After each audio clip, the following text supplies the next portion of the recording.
Bismillahirrahmanirrahim.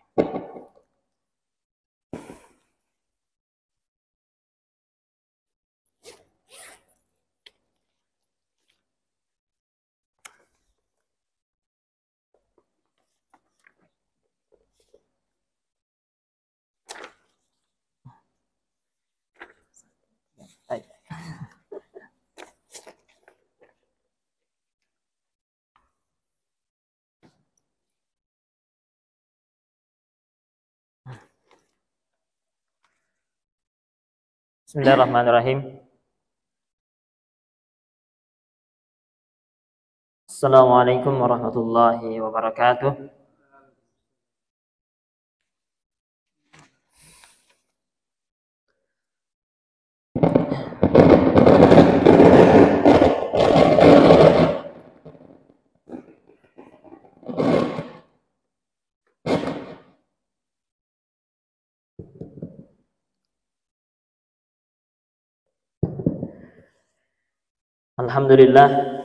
Alhamdulillahirabbil alamin. Wassalatu wassalamu ala Rasulillahil karim wa alihi wa sahbihi ajma'in, amma ba'd.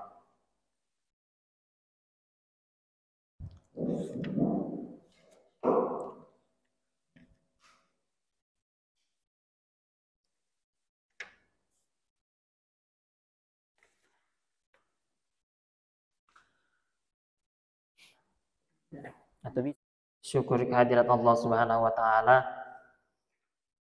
kita masih diberikan kesehatan.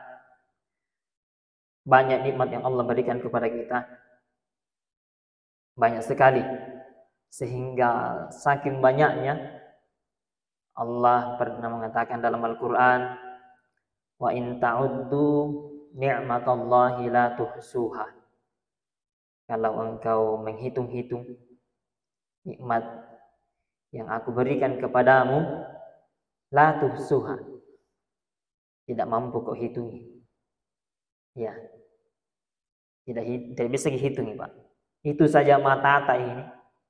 Mata kita bisa mengedipkan mata begini. Itu luar biasa, Pak, nikmat. Salah satu nikmat yang Allah berikan kepada kita, bisa berkedip begini. Ada penyakit yang saya baca di ensiklopedia Indonesia. Jadi salah satu penyakit saya baca di ensiklopedia Indonesia. Saya lupa nama istilah ilmiahnya itu. Itu penyakit tidak bisa berkedip begini. Tidak bisa berkedip. Dia terbuka terus itu kelopak matanya. Coba kita bayangkan kalau musim kemarau kemarin itu debu bertiup, baru kelopak mata tidak bisa menutup. Wah, di dalam semua itu, Pak, debu di mata. Luar biasa bahwa kelopak mata ini juga difasilitasi oleh Allah bulu mata. Sehingga ketika debu berterbangan, kita bisa menutup mata dan debu-debu juga bisa tersandung di bulu-bulu mata. Tidak ada satu pun yang Allah ciptakan, bulu mata, bulu alis, dan semua yang tidak ada gunanya, mesti ada gunanya. Makanya dalam Al-Quran itu, Rabbana ma khalaqata hadza batila. Ya Allah, tidak ada satu pun yang engkau ciptakan sia-sia, tidak ada. Nah, itu pendahuluan bahwa kita bersyukur kepada Allah. Segala nikmatnya ini diberikan kepada kita, mulai dari kita terlelap tadi malam sampai siang, pagi, sore, sampai terlelap sebentar malam juga nikmatnya Allah sambung menyambung, termasuk nikmat iman. Sebelum saya lebih lanjut, Pak, jadi perkenalkan dulu, nama saya Muhammad Fathu El Rahman Awi, dipanjang Muhammad Fathu El Rahman Awi. Jadi biasa dipanggil Fatur, Pak Fatur. Kalau di kantor KUA Pak, kita ketemu Fatur. Bisa juga dipanggil Rahman. bisa. Biasa juga dipanggil Awing. Jadi 3 memang ini panggilan. Fatur, Rahman, Awing. Tapi panggilan yang saya paling suka, Pak, panggilan yang paling saya suka itu kalau dipanggil ke rumah gitu dulu, ada yang bakar mau di makan-makan ini. Itu panggilan yang paling bagus. Jadi itu nama saya dari Jenek Ponto, Pak. Jadi sekitar bulan Agustus lalu, tanggal 28 Agustus, saya pertama kali menginjakkan kaki di Kepulauan Selayar. Lama itu sebut, ku dengar namanya itu Selayar. Ya, tanggal 28 Agustus itu pertama kali saya menginjakkan kaki. Luar biasa Selayar ini. Sudah digambarkan sama teman-teman yang pernah KKN di Selayar. Luar biasa itu Selayar. Ketika kita membawa misi dakwah, dahsyat. Saya di sana bilang teman 2 bulan KKN di sana, luar biasa. Salawat dan taslim mari kita kirimkan keharibaan junjungan Nabi Allah Muhammad sallallahu alaihi wasallam. Allahumma salli wa sallim wa barik alaih, Nabi yang begitu banyak berjasa, memberikan contoh-contoh suri tauladan dalam kehidupan beliau yang tertulis dalam hadis-hadisnya. Bagaimana Nabi itu berakhlak, bagaimana akhlaknya kepada istrinya, kepada anak-anaknya, kepada para sahabat-sahabatnya. Jadi kita lanjut tadi bahwa sebelum kita lanjut, perkenalkan dulu Pak, penyuluh itu saya penyuluh agama Islam sama Kak Ustadz Dayembani, Ustadz Ridwan. Kalau ada pengantin itu catin, calon pengantin itu mampir dulu di ruangannya beliau Ustadz Ridwan Dayembani untuk diberikan kursus catin. Itu beliau spesialis keluarga sakinah memang. Biar di sebelah di Jenek Ponto itu spesialis keluarga sakinah. Jadi bagaimana menasihati calon-calon pengantin itu keahlian beliau. Jadi kami penyuluh itu Pak, yang pertama dulu saya perkenalkan ada 4 fungsinya. Jadi yang pertama adalah fungsi edukatif. Artinya penyuluh itu digaji oleh pemerintah, mohon maaf. Itu ada tugasnya, jadi memberikan edukasi, pendidikan kepada masyarakat. Bukan berarti bahwa penyuluh itu lebih pintar daripada masyarakat, tidak. Tapi saling sharing. Karena penyuluh tahu tentang sesuatu, jamaah belum tentu tahu. Begitu juga sebaliknya.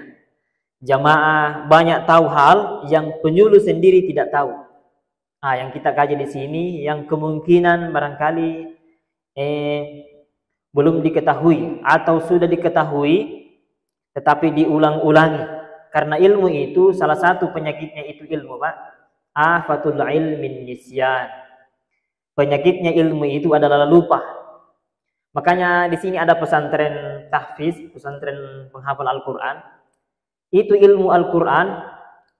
Nah bilang itu para penghafal, berat itu menghafal, tapi ada yang jauh lebih berat. Apa itu? Mengulang-ulangi. Kalau tidak diulang-ulangi itu hafalan Al-Qur'an, sudah lupa itu. Sama dengan ilmu, Pak.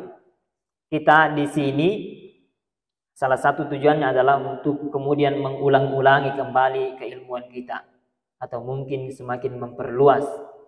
Jadi isu yang pertama Pak, fungsinya penyuluh sebagai fungsi edukatif.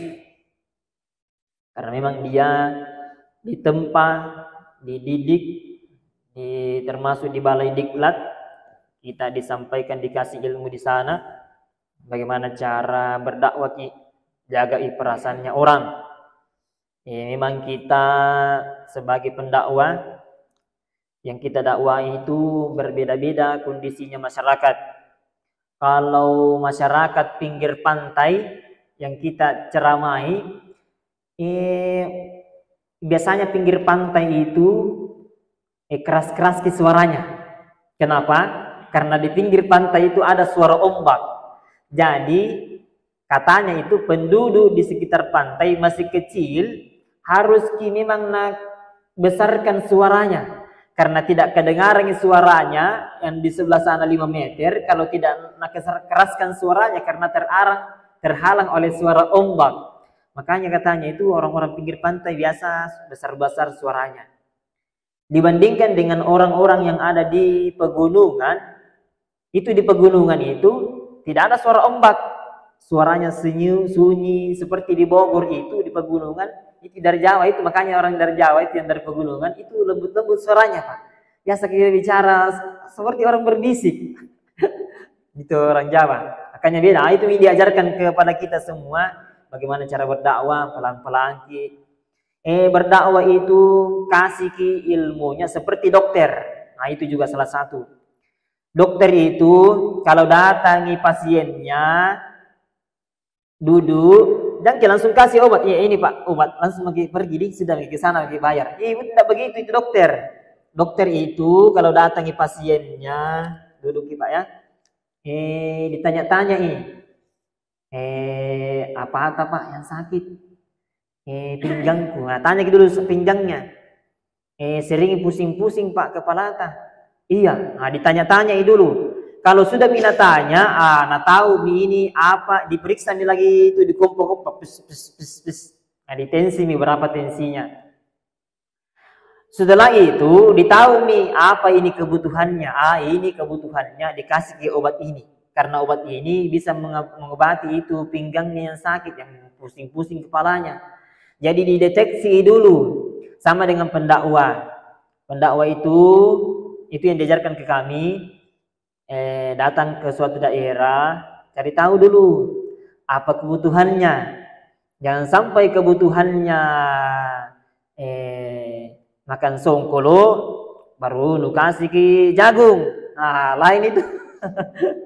Juga perhatikan juga jangan sampai bayi baru lahir masih merah baru dikasih makan songkolo. Nggak bisa nakunya itu. Jadi kasih ke ilmu masyarakat itu sesuai dengan yang mereka bisa punya. Jadi itu Pak. Jadi kami di tempat di Balai Diklat memang untuk memberikan edukasi kepada masyarakat. Walaupun sekali lagi bukan berarti penyuluh itu lebih pintar, tidak. Kita saling sharing, saling mengingatkan. Bukankah Allah mengatakan watawasau bil haqqi watawasau bis sabri. Jadi 4 golongan di antara manusia yang tidak akan pernah merugi. Yang manakah itu? Illal ladzina amanu, beriman, wa amilus salihati, imannya itu diperkuat dengan beramal saleh, wa tawasau bil haqqi, saling menasihati dalam kebenaran, wa tawasau bis sabri, dan saling menasihati dalam kesabaran.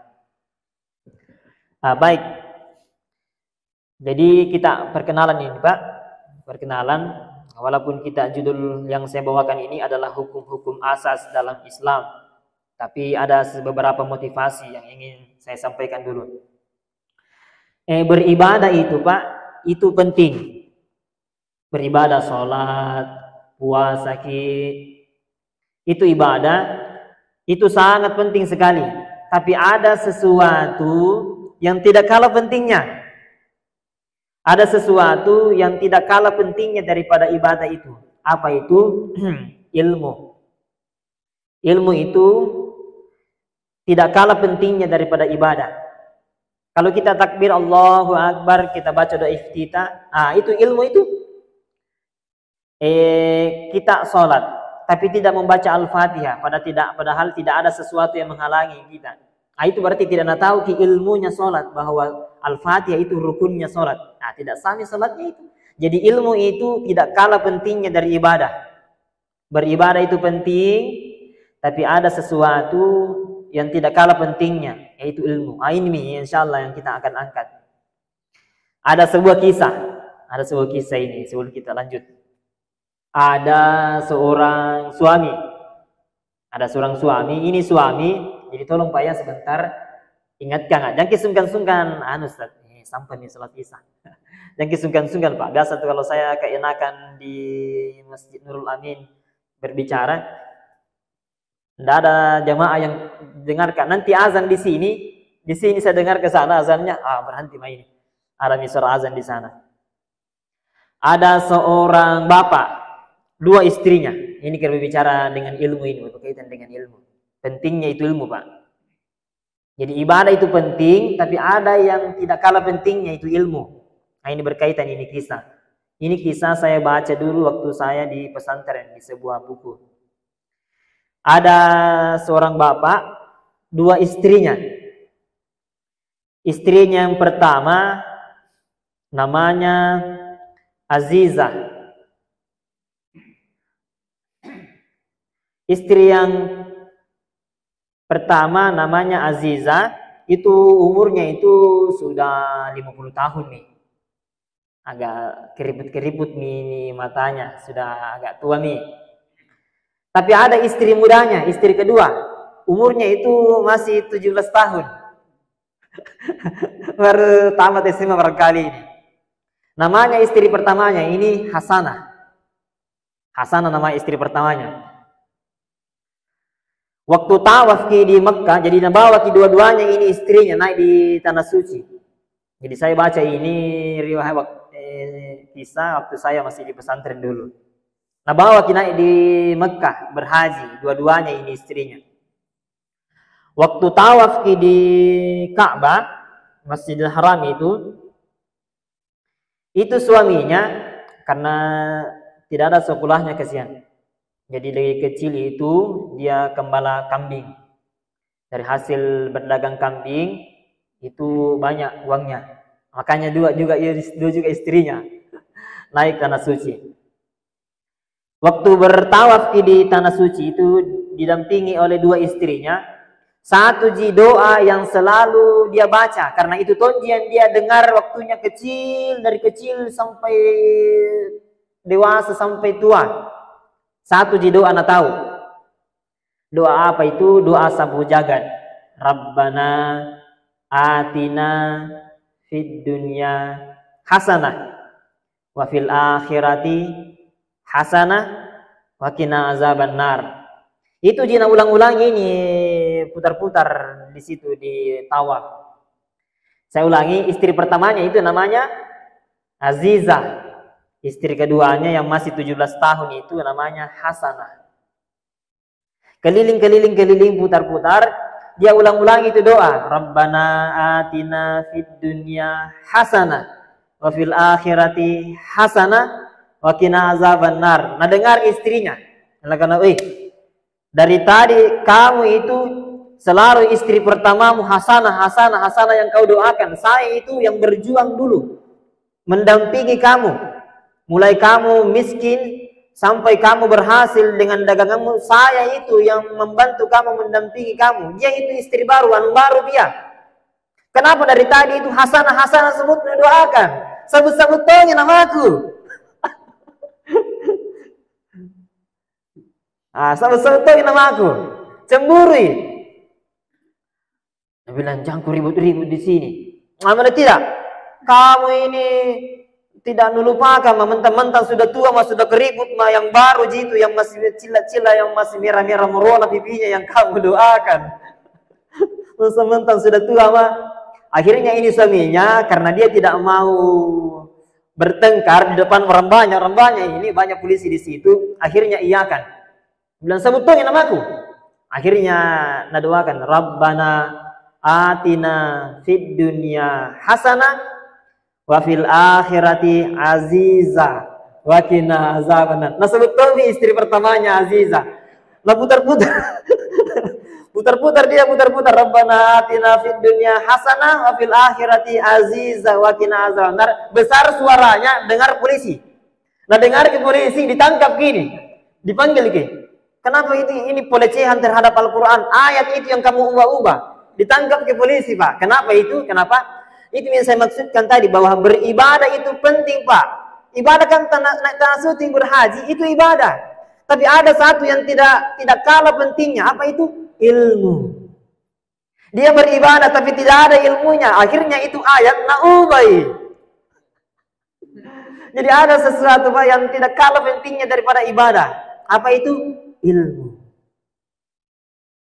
Nah, Masya Allah, luar biasa. Mudah-mudahan ini juga bisa memberikan kesan bahwa kita taklim ini bahas-bahas walaupun tidak seberapa Pak. Walaupun hanya seujung kuku ilmu yang kita bahas, yang penting juga berkahnya. Ya. Dan ada sesuatu yang tidak kalah pentingnya daripada ilmu. Ada sesuatu yang tidak kalah pentingnya dari ilmu, yaitu akhlak. Kalau ilmu saja yang kita punya tidak ada akhlak, kita lihat nih, itu para pejabat itu saling tunjuk, ikau, saling bertengkar di depan orang banyak, tapi tidak ada akhlaknya. Itu iblis laknatullah alaihi. Tinggi ilmunya itu Pak, tinggi sekali ilmunya.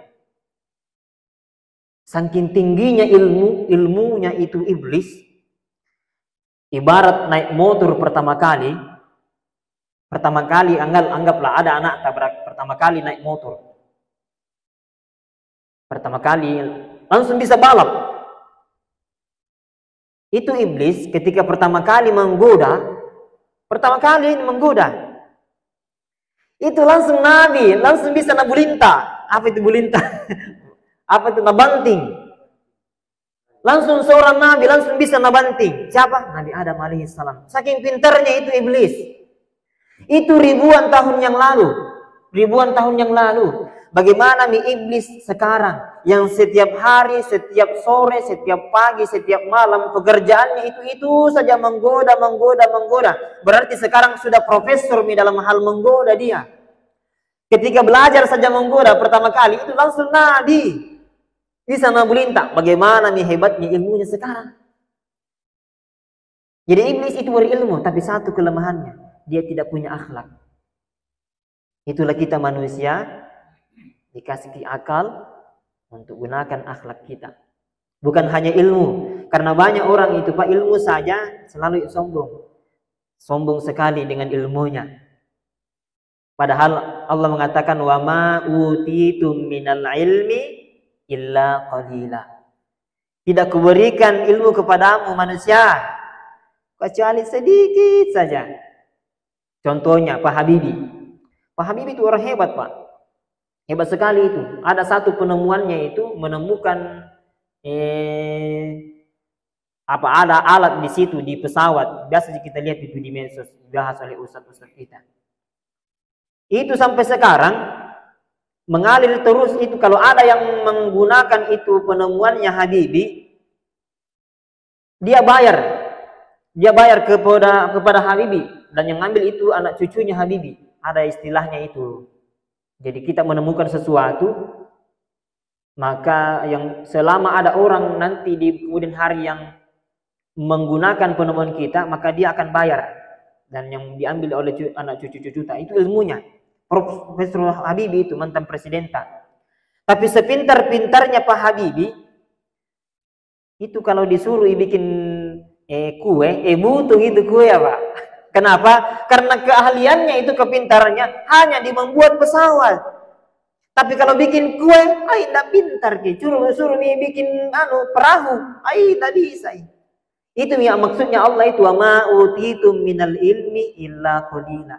Ku kasih kau ilmu sedikit ji. Mungkin dia hebat di bidang pesawat, tapi di bidang kapal, di bidang perahu dia lemah, di bidang teknologi elektronik begini dia lemah. Sama juga kita. Hebat di berdakwah, hebat di baca bersanji, tapi yang lain-lain itu tilawah kita tidak bisa. Kan biasa begitu, ada ustaz itu hebat di tilawah, mengaji seperti ustaz ini ada di sini yang sering dipanggil itu mengaji kalau ada orang menikah. Siapa namanya itu saya lupa. Ada tadi yang pakai kacamata itu. Ya. Ada ustaz kita yang hebat tilawah, tapi kekurangannya tidak bisa khutbah. Itu yang maksudnya Allah itu wa ma utitum minal ilmi illa qalila.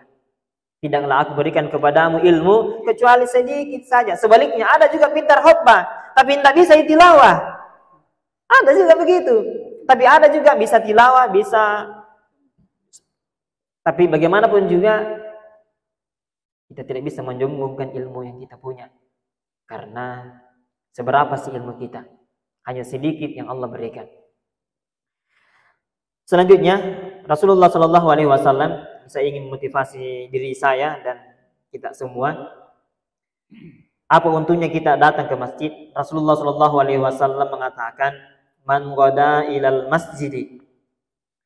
Siapa yang berangkat ke masjid, la yuridu, tidak ada yang dia inginkan. Dia berangkat ke masjid, tidak ada yang dia inginkan, illa ayyata'allama khairan, kecuali dia mau belajar sebuah kebaikan.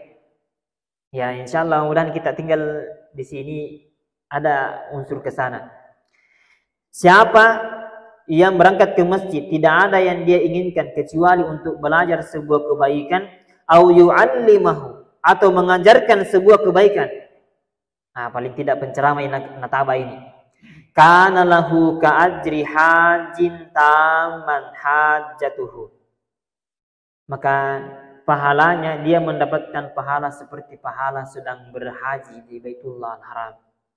Luar biasa Pak. Kalau ada kita majelis taklim, kita datang ke sana malam Jumat di Masjid Al-Munawwarah ada taklim. Datang ke sana dia mendengarkan. Itu pahalanya menurut hadisnya Rasulullah SAW. Ini hadis riwayat Tabrani dalam kitab Al-Mu'jam Al-Kabir juz 8 halaman 94. Itu hadisnya Nabi. Pahalanya seperti orang yang berhaji.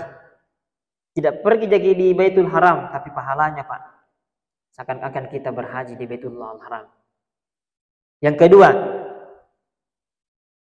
la yazalu ahadukum fi salatin madamatis salatu tahbisuhu la yamna'uhu ayyan qaliba illa ila ahlihi illa salat. Jadi siapa-siapa yang berniat menunggu sholat isya, katakanlah sholat maghrib ini, nah tunggu sholat isya, maka dia dianggap sholat terus selama dia menunggu sholat isya. Dianggap ke sholat terus ini. Kalau kita meniatkan untuk menunggu sholat isya, apalagi kalau diisi dengan taklim-taklim seperti ini, Masya Allah, sungguh akan berlipat ganda pahalanya. Yang kedua Pak, yang kedua fungsi kami sebagai penyuluh, jadi tadi itu fungsi edukatif. Jadi yang kedua fungsi informatif.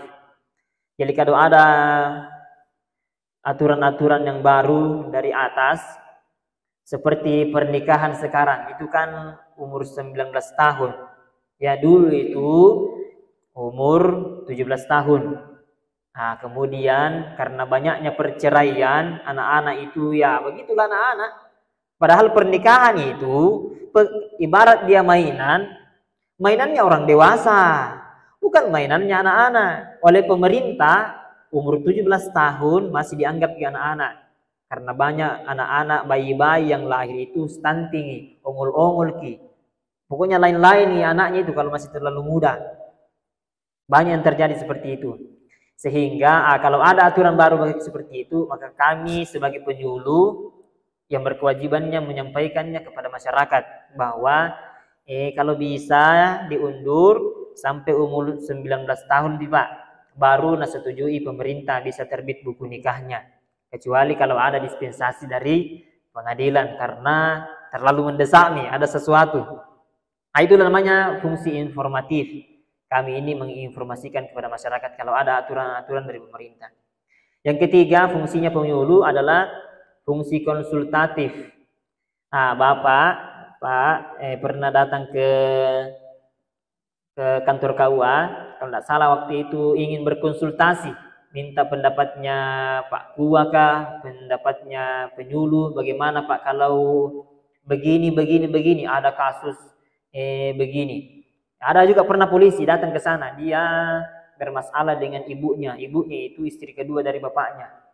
Kemudian Pak polisi ini karena tidak mau ini mamanya merasa itu haknya, padahal itu hartanya ibunya dulu karena bersama dengan bapaknya.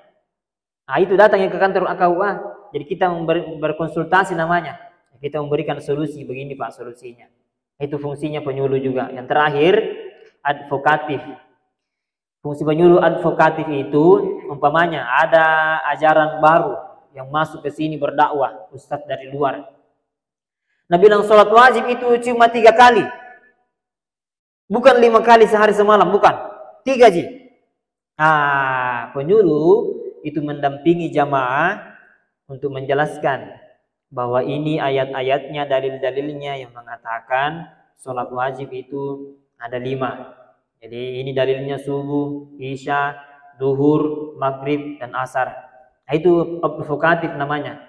Jadi kewajibannya penyuluh untuk mendampingi, membela jamaah daripada ajaran-ajaran yang sesat. Itu Pak ya.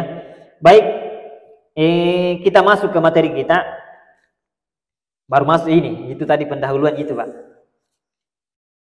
Hukum-hukum. Jadi nanti insya Allah kita akan masuk ke taharah. Tolong diingatkan saya Pak ya. Ingatkan, jangan sungkan-sungkan. Sudah masuk di sholat kisah. Kita akan bahas nanti masalah taharah, masalah sholat, masalah wudhu dan seterusnya. Tapi ada yang paling dasar, yaitu masalah hukum-hukum. Ini yang paling dasar ini, hukum-hukum dalam Islam. Di situ konsep bisa kita lihat. Bismillahirrahmanirrahim. Jadi ini kitab Mabadi Awwaliyah yang ditulis oleh Abdul Hamid Hakim. Al-ahkamu. Jadi sekaligus ini Pak, kita belajar baca kitab. Itu al-ahkamu sebenarnya kalimat aslinya itu haza kitabul ahkami. Jadi ada di depan haza, ini kitab yang membahas tentang hukum-hukum. Tapi kalau satu kata di dalam bahasa Arab harus berharakat dhamma, makanya di situ al-ahkamu. Tapi kalau dibentuk kata aslinya haza kitabul ahkami, ini pembahasan tentang hukum-hukum asas dalam Islam, dalam ilmu fikih. Sama juga bismillah itu Pak. Bismillah itu cuma tadi itu haza kitabu itu mahzub namanya, dihapus ki. Al-ahkamu saja. Sama juga bismillah. Sebenarnya bismillah itu kalau dari segi bahasa itu kalimat sempurna itu abtadi'u, saya memulai. Ada di depannya abtadi'u, saya memulai. Memulai apa saja? Memulai berceramah, memulai tidur, memulai makan. Bismillahirrahmanirrahim, dengan mengucapkan bismillahirrahmanirrahim. Cuma abtadi'u itu mahzub, sama juga tadi itu.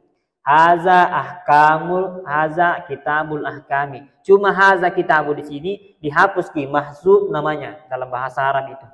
Karena dalam bahasa Arab ada 2 jumlah, ada jumlah ismiyah, ada jumlah fi'liyah. Tapi indah ke sana ki. Tidak dibahas dalam. Wal ahkamu tis'atun. Hukum-hukum asas dalam ilmu fikih ada 9. Al-wajibu, yang pertama wajib. Sebentar kita apa itu wajib? Wal mandubu. Mandub itu sunnah. Wal mubahu. Wal mubahu, tidak boleh dibaca mubahi atau mubaha, tidak boleh. Ya, jawabannya karena dia khabar, ikut ke al-wajibu. Makanya di situ wajibu, mandubu. Kalau mengerti ke ilmu nahwu, keren, Pak. Kalau ada imam, pamannya tuh ada imam dari luar, nah salah harakat bisa kita betulkan harakatnya sambil suara-suara kecil ya dalam hati kita. Kenapa? Karena kita paham ilmu nahwu. Ilmu nahwu ini yang kasih baris. Jadi dulu itu Pak, Al-Quran tidak sampai seperti ini. Tidak ada barisnya itu harakatnya Al-Quran. Tidak ada. Gondolo lagi. Itu Al-Quran yang kita baca itu waktu ditulis. Zamannya Nabi juga waktu ditulis. Tidak ada harakatnya. 40 tahun setelah meninggalnya Utsman bin Affan. Jadi itu yang menulis itu yang Al-Quran sekarang. Ditulis pada masanya Utsman bin Affan sebagai pimpinan, sebagai khalifah. Tidak ada harakatnya, bahkan tidak ada titiknya. Jadi ba, ta, sa, tidak ada titiknya semua itu. Sama seperti perahu semua. Nanti 40 tahun setelah meninggal Ki Utsman, barulah ditulis itu titik, harakat fathah, kasrah, dhamma, tasydid, sukun. Ada sebuah peristiwa waktu itu. Bagaimana Pak? Sudah masuk? Belum? Tolong ingatkan sahabat, jangan sungkan-sungkan. Berapa menit? Iya, saya kisahkan dulu. Jadi sambil kita belajar ilmu nahwu, jadi itu yang kasih baris itu Al-Quran Pak, ilmu nahwu namanya. Ada 2 ilmu nahwu itu yang juga dipelajari pesantren itu. sambil kita sentil-sentil sedikit. Beda harakat itu Al-Quran salah baca ki, berubah maknanya, berubah. Kenapa dikasih ki itu baris Al-Quran dulu? Peristiwanya seperti ini. Dulu di Irak, karena berkembang mie Islam ini, bukan hanya di Mekah saja, berkembang mie keluar, masuk mie di Irak. Irak dulu itu namanya Mesopotamia. Meso itu artinya 2 wilayah. Potamia ada 2 sungai. Di 2 sungai di sana itu, Sungai Eufrat dengan sungai, saya lupa yang satunya. Jadi sebuah daerah yang dibelah oleh 2 sungai. Sungai Tigris dan sungai Eufrat. Namanya Mesopotamia. Sekarang namanya Irak. Kejadiannya seperti ini. Karena Al-Quran sudah keluar nih, daerah-daerah Ajam, ada seorang pakar nahwu berkelana. Di dalam berkelananya itu ada masyarakat yang dia mendengar mengaji maghrib begini, mengaji. Nah, baca surah, salah satu ayat di surah At-Taubah. Innallaha bari'um minal musyrikina wa rasulihi. Nah, kasih kasrah di situ. Kenapa? Nah, menurutnya dia itu dimasuki huruf jar, minal musyrikina wa rasulihi. Artinya itu kaget di situ Abul Aswad Ad-Du'ali namanya. Bukan, Al-Khalil bin Ahmad Al-Farahidi namanya itu pakar nahwu. Kenapa bisa salah begitu? Artinya tadi ayat itu Allah berlepas diri. Allah tidak tahu menahu. Allah berlepas diri dari orang-orang musyrik dan juga berlepas diri dari Rasulnya, dari Muhammad Sallallahu Alaihi Wasallam. Artinya tidak tahu menahu tentang orang musyrik dan Allah tidak mau tahu tentang Muhammad. Itu gara-gara barisnya gitu, Pak. Di situ dia menghadap ke gubernur.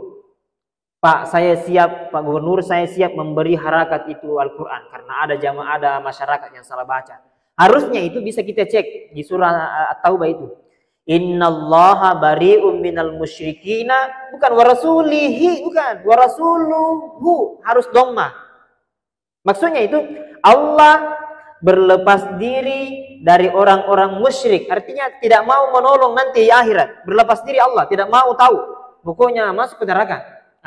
Wa rasuluhu itu sebenarnya wa rasuluhu aidan bari'um minal musyrikina. Rasulnya Allah Muhammad Sallallahu Alaihi Wasallam juga berlepas diri daripada orang-orang musyrik. Makanya butuh ini ilmu nahwu. Di situ mulai dikasih baris itu Al-Quran. Itu huruf alif dijadikan fathah, baris di atas, baris di bawah. Itu dhamma diambil dari huruf waw, diformat. Tasdid sa'du, dia bilang Raja Ponto, itu diambil dari kepalanya huruf sin. Itu sukun diambil dari kepalanya huruf ha. Itu termasuk huruf hamzah. Jadi dulu itu tidak ada huruf hamzah, ada pelafalan tapi tidak ada bentuknya. Huruf hamzah juga diambil dari kepalanya huruf ain. Kenapa? Karena hamzah dengan ain itu tempatnya ada di tenggorokan. Dalam ilmu tajwid itu huruf-huruf izhar. Di situ Pak sejarahnya itu tanda baca. Jadi tidak ada tulisannya, tidak ada harakatnya itu Al-Quran dulu. Nanti 40 tahun setelah meninggalnya Utsman bin Affan, barulah disusun itu termasuk titiknya. Nama penemunya itu yang membuat itu Al-Khalil bin Ahmad Al-Farahidi. Semoga Allah Subhanahu wa taala melimpahkan rahmatnya kepada beliau. Baik. Jadi al-wajibu dia khabar. Harus dhamma di belakang. Wal mandubu sunnah, wal mubahu mubah, wal haramu dan haram, wal makruhu makruh, was sahihu sah, wal batilu batal, war rukhsatu hukum rukhsah, wal azimatu dan hukum azimah. Ada 9 hukum asas dalam fikih. Baik. Fal wajibu, apa itu wajib? Ma yusabu ala fi'lihi. Sebuah amalan yang ketika kita lakukan itu diberi ganjaran pahala. Wa yu'aqibu ala tarkihi, dan dibebani dosa ketika meninggalkan amalan itu. Kas-sholawati, seperti salat fardu, salat 5 waktu. Wa shaumi ramadhana, dan puasa Ramadan. Itu wajib, Pak. Jadi dibebani pahala kalau melakukan, dan diberikan pahala kalau melakukan, dan dibebani dosa kalau meninggalkan. Itulah wajib. Seperti sholat, seperti puasa, berbakti kepada kedua orang tua. Itu wajib semua. Yang kedua, siapa tahu ada yang bertanya, pahala, dosa, apa itu? Begini, Pak, berbicara tentang pahala. Pahala itu banyak dipandang enteng, itu karena dia tidak kelihatan. Makanya beruntung kita diberikan iman oleh Allah Subhanahu wa taala. Karena hanya iman itu yang bisa menangkap itu adanya pahala atau tidak. Ada pahala, ada dosa, hanya iman yang bisa menangkap itu. Makanya dalam Al-Qur'an itu Allah Subhanahu wa taala berkali-kali memanggil ya ayyuhallazina amanu. Tidak Nabi bilang Allah itu hai orang-orang yang tinggi sekolahnya, tidak. Seperti ketika Allah mewajibkan kita berpuasa, Allah tidak mengatakan hai para profesor, para doktor, diwajibkan atas kamu berpuasa, tidak. Bukan yang tinggi sekolahnya. Karena banyak juga orang yang tinggi sekolahnya tapi tidak ada imannya. Yang dipanggil di situ adalah ya ayyuhallazina amanu. Hai orang-orang yang beriman. Beruntunglah, Pak, salah satu nikmat yang saya bilang tadi itu dari sekian banyak nikmat yang Allah berikan, sehat termasuk iman. Bersyukur Pak. Nah, kasih iman oleh Allah Subhanahu wa taala yang mau beli tapi tidak ada dijual. Jadi salah satu ukuran bahwa sesuatu yang memberikan ke Allah itu mahal, sesuatu ukuran bahwa sesuatu itu mahal itu diukur dari ada tidaknya dijual. Kalau sepatu tak sandal tapak kita beli 3 juta, tidak gitu. Bisa jadi usahakan karena ada jadi dijual. Tapi kalau mau butuh nah tidak ada dijual, itu aslinya mahal itu, Pak. Iman itu tidak ada dijual. Pergi lagi di supermarket, ada iman dijual di sini atau penjual ikan. Berapa iman di sini, Pak? 1 ekor. Tidak ada. Tidak ada dijual iman, Pak. Itu aslinya mahal itu. Kalau mau butuh baru tidak ada dijual. Termasuk sehat. Sehat ada tidak dijual? Pergi lagi di penjual kacang hijau, tak berapa 1 liter di sini sehat, tidak ada dijual. Kalau obat, pergi di apotek, berapa karung kita mau? Ada dijual itu kalau obat. Tapi tidak semua orang yang minum obat itu sembuh. Saya 2 tahun lalu, Pak, mengantar jadi saya juga dosen di STAI di DIJ Ponto. Itu mengantar mahasiswaku kuliah KKN di puncak gunung, di lereng gunung Lompo Batung, ada namanya di situ Desa Rapolemba. Itu malam pertama di sana, malam Jumat. Sudah selesai ya? Ya, Pak. Insyaallah kita tangguhkan dulu dan kita berniat mudah-mudahan Allah Subhanahu wa taala memberikan kesehatan kepada kita, panjang umur kita semua, Pak. Dan waktu luang tak insyaallah kita isi taklim lagi. Insyaallah untuk sementara ini, Pak, pekan pertama dan pekan ketiga ya. Karena saya bilang tadi masih pernah sakit. Jadi sesuaikan, saya tinggal di Benteng, Pak. Saya tinggal di Benteng. Jadi untuk sementara ini insyaallah pekan pertama dulu dan pekan ketiga di sini di Masjid Nurul Amin. Pekan kedua dan pekan keempat insyaallah kita selesai.